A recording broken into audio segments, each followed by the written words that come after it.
ನೊಂದ ಜೀವಕ್ಕೆ ಮುರಿದ ಮನಸ್ಸಿಗೆ ಪ್ರಶ್ನೆಗಳಲ್ಲಿ ಸಿಲುಕಿದ ಜೀವನಕ್ಕೆ ಬೆಳಕಿಗಾಗಿ ಅಲೆಯುವ ಹೃದಯಕ್ಕೆ ಸತ್ಯವೇದದಿಂದ ಹೃದಯಕ್ಕೆ ಒಂದು ಮಾತು. ಆತ್ಮೀಯರೇ, ಮತ್ತೊಮ್ಮೆ ಹೃದಯಕ್ಕೆ ಒಂದು ಮಾತು ಕಾರ್ಯಕ್ರಮಕ್ಕೆ ಸ್ವಾಗತ. ನಿನ್ನೆ ನಾವು ಒಂದು ದೃಶ್ಯವನ್ನು ನೋಡಿದ್ವಿ. ಬಚ್ಚಿಟ್ಟುಕೊಂಡ ಮಾನವ ಹುಡುಕುವ ದೇವರು, ಅಪವಾದನೆ, ಭಯ. ಇಂದು ಆ ಸಂಭಾಷಣೆಯ ಒಂದು ಮುಂದುವರಿಕೆಯಾಗಿದೆ. ಇಂದು ನಾವು ದೇವರ ಪ್ರತಿಕ್ರಿಯೆಯನ್ನ ನೋಡುತ್ತೇವೆ ಪ್ರಿಯರೇ. ಅಂದರೆ ಇದು ಕೋಪದ ಒಂದು ಸ್ಫೋಟವಲ್ಲ, ಇದು ನಿಯಂತ್ರಣ ತಪ್ಪಿದ ಶಿಕ್ಷೆಯಲ್ಲ, ಆದರೆ ಇದು ಒಂದು ನ್ಯಾಯದ ಘೋಷಣೆ ಆಗಿದೆ ಪ್ರಿಯರೇ. ಹಾಗಾದರೆ ಇಂದು ನಾವು ಆರಿಸಿಕೊಂಡಿರುವಂಥ ಭಾಗ ಆದಿಕಾಂಡ 3ನೇ ಅಧ್ಯಾಯ 14ನೇ ವಚನದಿಂದ 19ನೇ ವಚನದವರೆಗೆ. ದೇವರು ಮೊದಲು ಸರ್ಪದೊಂದಿಗೆ ಮಾತನಾಡುತ್ತಾರೆ. ಸರ್ಪದ ಮೇಲೆ ಶಾಪ ಘೋಷಿಸಲಾಗುತ್ತದೆ. ಅದು ಹೊಟ್ಟೆಯಲ್ಲಿ ಸರಿಯಬೇಕು ಎಂದು ಹೇಳಲಾಗುತ್ತದೆ. ಅದಲ್ಲದೆ ಧೂಳನ್ನು ತಿನ್ನುವ ಚಿತ್ರಣ ಕೊಡಲಾಗುತ್ತದೆ ಪ್ರಿಯರೇ. ಇದು ಕೇವಲ ಜೈವಿಕ ಬದಲಾವಣೆ ಅಲ್ಲ ಪ್ರಿಯರೇ, ಇದು ಅವಮಾನ ಮತ್ತು ಸೋಲಿನ ಭಾಷೆಯಾಗಿದೆ. ಅದರಲ್ಲೂ ಈ ತೀರ್ಪಿನ ಮಧ್ಯೆ ಒಂದು ಅಚ್ಚರಿಯ ಒಂದು ವಾಕ್ಯ ಬರುತ್ತದೆ ಪ್ರಿಯರೇ. ನಿನ್ನ ಸಂತಾನ ಮತ್ತು ಸ್ತ್ರೀ ಸಂತಾನದ ನಡುವೆ ವೈರತ್ವ ಇರುತ್ತದೆ, ಅವನು ನಿನ್ನ ತಲೆಯನ್ನು ಜಜ್ಜುವನು ಎಂಬುದಾಗಿ. ಇಲ್ಲಿ ನಾವು ಗಮನಿಸುವುದಾದರೆ ಪ್ರಿಯರೇ, ನ್ಯಾಯದ ಘೋಷಣೆಯ ನಡುವೆ ನಿರೀಕ್ಷೆಯ ಬೀಜವು ಒಂದು ಬಿತ್ತಲ್ಪಡುತ್ತದೆ ಪ್ರಿಯರೇ. ದುಷ್ಟತೆಯ ಕತೆ ಇಲ್ಲಿಗೆ ಮುಗಿದಿಲ್ಲ. ಹೋರಾಟಗಳು ಇರಬಹುದು, ಆದರೆ ಅಂತಿಮವಾಗಿ ಒಂದು ಜಯವನ್ನ ಇಲ್ಲಿ ನಿರೀಕ್ಷೆಯಾಗಿ ಕೊಡುವಂಥದ್ದನ್ನು ನಾವು ನೋಡಬಹುದು ಪ್ರಿಯರೇ. ಆನಂತರ ದೇವರು ಸ್ತ್ರೀಯ ಕಡೆ ತಿರುಗಿ ಅವಳ ಜೀವನದಲ್ಲಿ ಇನ್ನು ಮುಂದೆ ನೋವುಗಳು ಹೆಚ್ಚಾಗುತ್ತವೆ. ಹೆರಿಗೆ ನೋವಾಗಿರಬಹುದು, ಅಥವಾ ಸಂಬಂಧವನ್ನು ಉಳಿಸಿಕೊಳ್ಳಲು ಬೇಕಾಗಿರ್ತಕ್ಕಂಥ ಒತ್ತಡ ಆಗಿರಬಹುದು, ಹೆಚ್ಚಾಗುತ್ತದೆ ಎನ್ನುವಂಥ ಮಾತು ದೇವರ ಬಾಯಿಂದ ನಾವು ಕೇಳಿಸಿಕೊಳ್ಳಬಹುದು ಪ್ರಿಯರೇ. ಇದನ್ನು ನಾವು ಗಮನಿಸುವಾಗ ಶಾಪದ ರೀತಿಯಲ್ಲಿ ಕಾಣಿಸಿದರೂ ಇದು ಶಾಪವಲ್ಲ ಪ್ರಿಯರೇ, ಇದು ಪಾಪದ ಒಂದು ಪರಿಣಾಮವಾಗಿದೆ ಎಂಬುದನ್ನು ನಾವು ನೋಡಬಹುದು ಪ್ರಿಯರೇ. ಸೃಷ್ಟಿಯಲ್ಲಿದ್ದ ಸಮತೋಲನ ಈಗ ಕಷ್ಟ ಆಗುತ್ತದೆ. ಒಮ್ಮೆ ಸಹಜವಾಗಿದ್ದ ಸಂಬಂಧ ಈಗ ಹೋರಾಟದ ಸ್ಥಳವಾಗುತ್ತದೆ. ನಂತರ ದೇವರು ಮಾನವನೊಂದಿಗೆ ಮಾತನಾಡುತ್ತಾರೆ.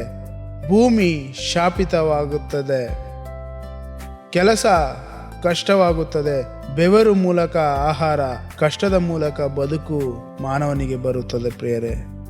ಇಲ್ಲಿ ಒಂದು ಆಳವಾದಂಥ ಬದಲಾವಣೆ ನೋಡಬಹುದು. ಕೆಲಸ ಮೊದಲು ಆಶೀರ್ವಾದವಾಗಿತ್ತು, ಈಗ ಅದು ಭಾರವಾಗುತ್ತದೆ. ಭೂಮಿಯೊಂದಿಗೆ ಇದ್ದಂಥ ಒಂದು ಸಂಬಂಧ ಈಗ ಹೋರಾಟವಾಗುತ್ತದೆ ಮನುಷ್ಯನಿಗೆ. ಮತ್ತೆ ದೇವರು ಹೇಳುವಂಥ ಒಂದು ಮಾತು ತುಂಬ ಗಂಭೀರವಾದಂಥ ಮಾತು. ನೀನು ಧೂಳಾಗಿರುವುದರಿಂದ ಮರಳಿ ಧೂಳಿಗೆ ತೆರಳುವೆ. ಅದು ಅವಮಾನವಲ್ಲ ಪ್ರಿಯರೇ, ಇದು ಸತ್ಯದ ಒಂದು ಘೋಷಣೆಯಾಗಿದೆ. ಮಾನವ ಧೂಳಿನಿಂದ ಬಂದನು, ಆದರೆ ಈಗ ಮರಣದ ಮೂಲಕ ಧೂಳಿಗೆ ಮರಳುತ್ತಾನೆ. ಪಾಪದ ಅಂತಿಮ ಪರಿಣಾಮ ಮರಣ. ಇಲ್ಲಿ ಒಂದು ವಿಷಯ ಸ್ಪಷ್ಟವಾಗುತ್ತದೆ ಪ್ರಿಯರೇ, ಪಾಪ ಕೇವಲ ಒಂದು ತಪ್ಪು ಆಯ್ಕೆ ಅಲ್ಲ, ಅದು ಸೃಷ್ಟಿಯ ಸಮತೋಲನವನ್ನು ಭಂಗಪಡಿಸುವ ಶಕ್ತಿ. ದೇವರೊಂದಿಗೆ ಸಂಬಂಧ ಮುರಿತು, ಗಂಡ ಹೆಂಡತಿಯ ನಡುವೆ ಇದ್ದಂಥ ಸಂಬಂಧ ಮುರಿದು ಒತ್ತಡ ಬಂದಿದೆ. ಮಾನವ ಮತ್ತು ಭೂಮಿಯ ನಡುವೆ ಇದ್ದಂಥ ಸಂಬಂಧ ಮುರಿದು ಹೋರಾಟ ಬಂದಿದೆ, ಮತ್ತು ಅಂತಿಮವಾಗಿ ಮರಣವನ್ನು ತಂದಿದೆ. ಆದರೆ ಪ್ರಿಯರೇ, ನಾವು ಇದನ್ನು ಗಮನಿಸುವಾಗ ಈ ದೃಶ್ಯದಲ್ಲಿ ದೇವರು ತನ್ನ ನಿಯಂತ್ರಣವನ್ನು ಕಳೆದುಕೊಳ್ಳುವುದಿಲ್ಲ ಪ್ರಿಯರೇ. ಶಾಂತ ರೀತಿಯಲ್ಲಿ ಈ ಮಾತುಗಳನ್ನು ಮಾತನಾಡುವಂತರಾಗಿದ್ದಾರೆ.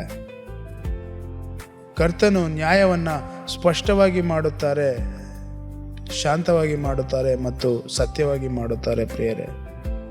ಮತ್ತು ನ್ಯಾಯದ ಮಧ್ಯೆ ನಿರೀಕ್ಷೆಯ ಸೂಚನೆಯೂ ಸಹ ದೇವರು ಕೊಡುವಂತರಾಗಿದ್ದಾರೆ. ಹಾಗಾದರೆ ಈ ವಾಕ್ಯವು ನಮಗೆ ಕಲಿಸುವಂತಹ ಕೆಲವು ಸತ್ಯವಾದ ಅಂಶಗಳು.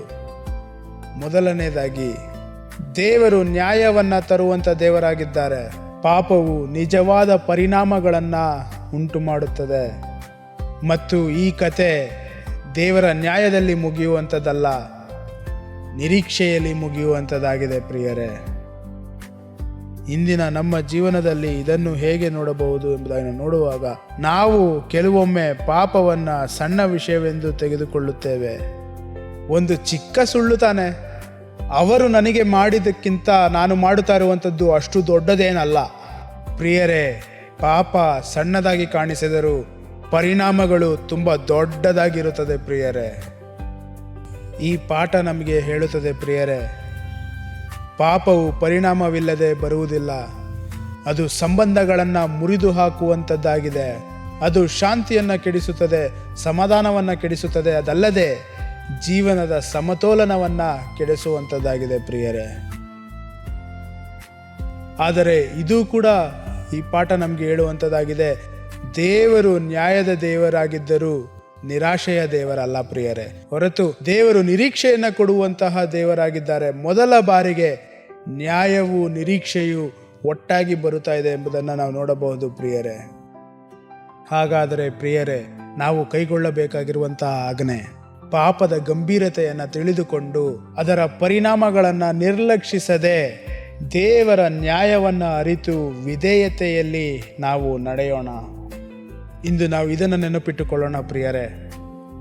ಪಾಪವು ಪರಿಣಾಮಗಳನ್ನು ಉಂಟು ಮಾಡುತ್ತದೆ, ಆದರೆ ದೇವರ ನ್ಯಾಯವು ತೀರ್ಪಿನಲ್ಲಿ ಮುಗಿಯುವುದಿಲ್ಲ, ಒಂದು ನಿರೀಕ್ಷೆಯನ್ನು ತರುವಂಥದ್ದಾಗಿದೆ ಪ್ರಿಯರೇ. ಹಾಗಾದರೆ ನಾಳೆ ಮತ್ತೆ ಭೇಟಿಯಾಗೋಣ.